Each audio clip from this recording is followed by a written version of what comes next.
सांसद पप्पू यादव ने छपरा और सिवान में हुए जहरीले शराब से मौत मामले में बिहार सरकार की कार्यशैली पर सवाल खड़े किए हैं। इसके साथ ही पप्पू यादव ने बिहार सरकार से शराबबंदी के पॉलिसी में बदलाव की मांग कर दी है। शराब को लेकर के मेरा कुछ सवाल है सरकार से, विपक्ष से भी और अनक्रांतिकारी नेताओं से भी। मेरा सवाल है शराब और जहरीली शराब। शराब जब पहले भी बिकते थे तब भी जहरीली शराब से लोग मरते रहे हैं। शराब इंग्लिश बाद में भी बिकेंगे तब भी क्या जहरीली शराब नहीं चलेगी? मेरा सवाल चाचा भतीजे से हाथ जोड़ करके विनती है कि ये जहरीली शराब का कोई मतलब ही नहीं है।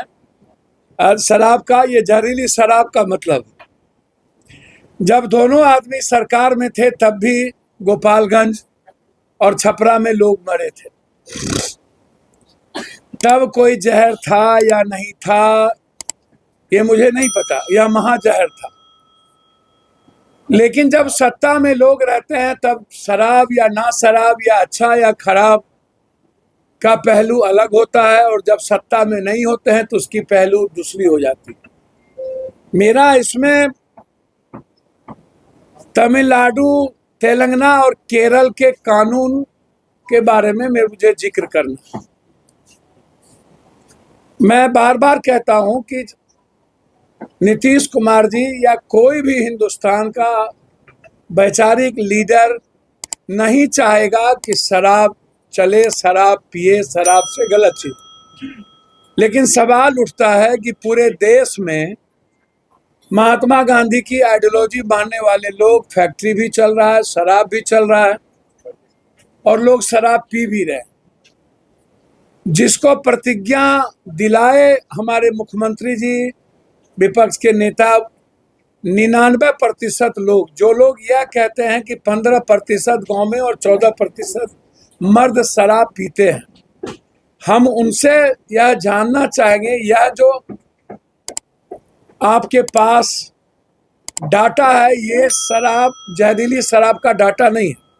जहरीली शराब पीने वाले जो औरत और मर्द हैं उसकी कोई डाटा नहीं होती है, क्योंकि वो अवैध बनता है, अवैध बिकता है। बनाने वाले लोग अवैध होते हैं, बेचने वाले लोग अवैध होते हैं, बेचवाने वाले लोग अवैध होते हैं, और पीने वाले गरीब होते हैं, तो उसका कोई डाटा नहीं। बचा शराब जो आता है, इंग्लिश शराब, और जो लोग पीते हैं उसमें यदि 15% हमारे विपक्ष के नेता ने कहा है कि गांव में पीते हैं, तो 15% में 95% तो नेता और पदाधिकारी पीते हैं ना नेताजी। 15% में पुरुष में सबसे ज्यादा तो पैसे वाले और ये लोग पीते हैं, मिडिल क्लास के लोग कम पीते हैं।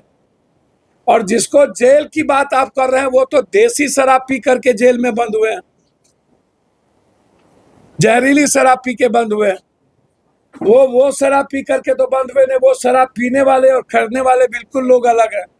उतना महंगा शराब खरीदने की क्षमता गांव के जो सबसे ज्यादा बिलो पॉवर्टी लाइन और मिडिल क्लास के लोग हैं वो नहीं है नेताजी। ये समझ और ज्ञान कब होगी आपको?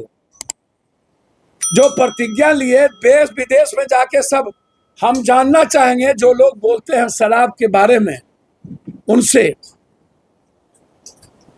कि शराब नेता सबसे ज्यादा पीता है या नहीं, सबसे ज्यादा पदाधिकारी शराब पी रहा है या नहीं, नेता कोई हो, दल कोई हो, नेता इसमें इन्वॉल्व है या नहीं, पंचायत में शराब बन रहा है उसमें मुखिया जी को पता है या नहीं, सरपंच को पता है या नहीं, पंचायत सचिव को पता है या नहीं, थानेदार को पता है या नहीं। फिर तमिलनाडु और केरल के तर्ज पर अभी तक जहरीली शराब बनाकर बेचने वाले लोगों के खिलाफ आजीवन कारावास की सजा का प्रावधान आज तक क्यों नहीं किया गया? जब तमिलनाडु में सजा का प्रावधान है, केरल में सजा का प्रावधान है, तो फिर जहरीली शराब में बिहार में प्रावधान क्यों नहीं? सबसे ज्यादा हिंदुस्तान में जहरीली शराब में मरने वालों की संख्या बिहार है और वो जहरीली शराब से मरने वालों की संख्या 1000-2000 से ऊपर है निकट भविष्य में।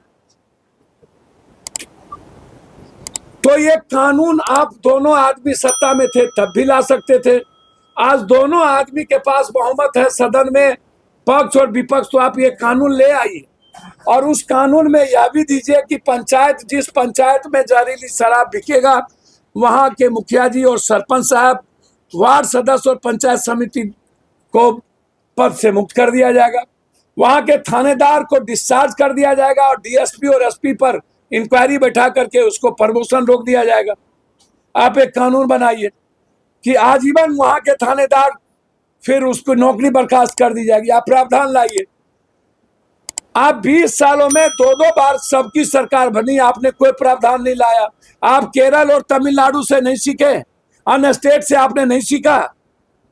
केरल में सरकारी शराब बेचे जाते हैं, कोई ठेका नहीं होता है, तो आप पॉलिसी चेंज कर लीजिए। जो लोग कहते हैं कि हम आते ही शराब खुलवा देंगे, हम उनसे ये जानना चाहते हैं कि शराब खुलवाना और रेवेन्यू को इकट्ठा करना सवाल नहीं है।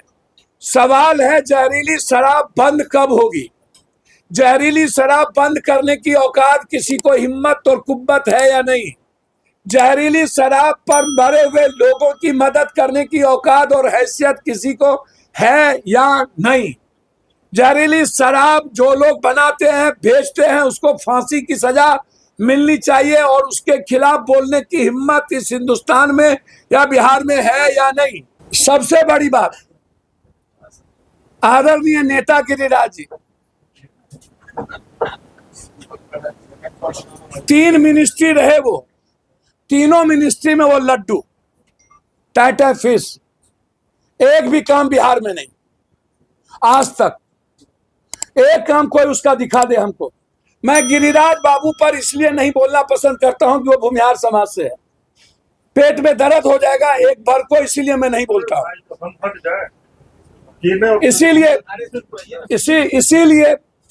इसीलिए मैं नहीं बोलता हूं। गिरिराज दादा यदि दूसरे जात से होते, हम लोग के जात से, तब मैं उन्हें बताता दुनिया क्या है। आप डरते हैं क्या उस समाज से? भैया उस समाज की इज्जत करते हैं और जात की और समाज की इज्जत करनी चाहिए किसी भी कीमत पर। पप्पू यादव को भगवान से डर ही नहीं है, खुदा से तो और किससे डर होगा। कहा कि मेरे समाज के मुद्दे तो बता दो। मैंने कहा मेरे समाज का यदि इस तरह का नफरत पैदा करता तो हम तब बताते कि नहीं करने देते। लेकिन यदि अभी जो त्रिशूल लेकर के दंगा फैलाने का ठेका लिए हुए हैं और जो कहते हैं, मैं गिरिराज दादा को एक नसीहत नहीं दूंगा, आग्रह करूंगा। 15वां साल आपके नेता को पीएम की शुरुआत हुई और 6 साल अटल जी, 10, 6, 16 और 17वां साल शुरुआत हुई है। आप कहते हैं कि मंदिर में मांस फेंक दिया और पाकिस्तान में हिंदू की लड़की को उठा लेता है मंडप से। अरे जब इजराइल हमास को बर्बाद कर सकता है तो आपके गांव में चट्टा क्यों नहीं है? आपको ताकत क्यों नहीं है पाकिस्तान को मिटाने की? आपको औकात क्यों नहीं है? और आप जगाइए नहीं, सनातनी जगे हुए हैं राम, शिव और कृष्ण के काल से। आपकी क्या औकात है सनातन को जगाने की? और आप ज्ञान सीख लीजिए गिरिराज जी। अब मुसलमान 18 करोड़ है मात और हिंदू इस हिंदुस्तान में 122 करोड़ है। जब हिंदू 200 करोड़ होगा तो मुसलमान 20 करोड़ होगा। नहीं है औकात किसी की सनातन विचारों को चैलेंज करने की। आप सिखाते हैं, आप सिखाइएगा हिंदुस्तान के सनातन को। आपकी क्या औकात है? याद करिए जिस वक्त 40 करोड़ की आबादी थी, मुसलमान कितना था और हिंदू सनातन कितना था? आप पप्पू यादव को जगाइएगा और जगाने के लिए आप जाइएगा मुसलमान के घर में, आप वहां जगाने जाइएगा। अरे जाइए ना, पाकिस्तान को मिटाइए ना। औकात है तो दाऊद इब्राहिम को लाके फांसी दीजिए ना, क्यों चर्चा नहीं है? बहराइच में भी दंगा हो गया है, वहां भी माहौल माहौल खराब कौन करता है? नेता ना, जब जब चुनाव आता है तो नेता ही माहौल खराब करते हैं। जब जब चुनाव आते हैं तो नेता खराब करते हैं। और ऐसे एरे गेरे बहुत आए गए, बहुत माहौल खराब करने आए सीमांचल को।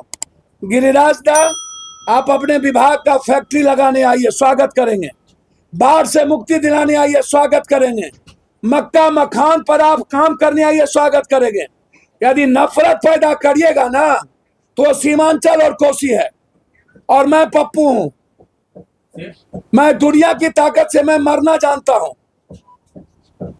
एक कदम भी बढ़ने नहीं देंगे जब तक मैं जिंदा रहूंगा। नफरत पैदा किए तो एक कदम। सांसद पप्पू यादव ने साफ तौर से गिरिराज सिंह के यात्रा पर सवाल खड़े करते हुए कहा है कि गिरिराज सिंह को शायद पता नहीं है कि भारत के सभी सनातनी कब से जागे हुए हैं। बेवजह सनातनियों को जगाने के बहाने वह धर्म और उन्माद फैलाने की राजनीति कर रहे हैं। नीरज त्रिपाठी, न्यूज़ 24, पटना।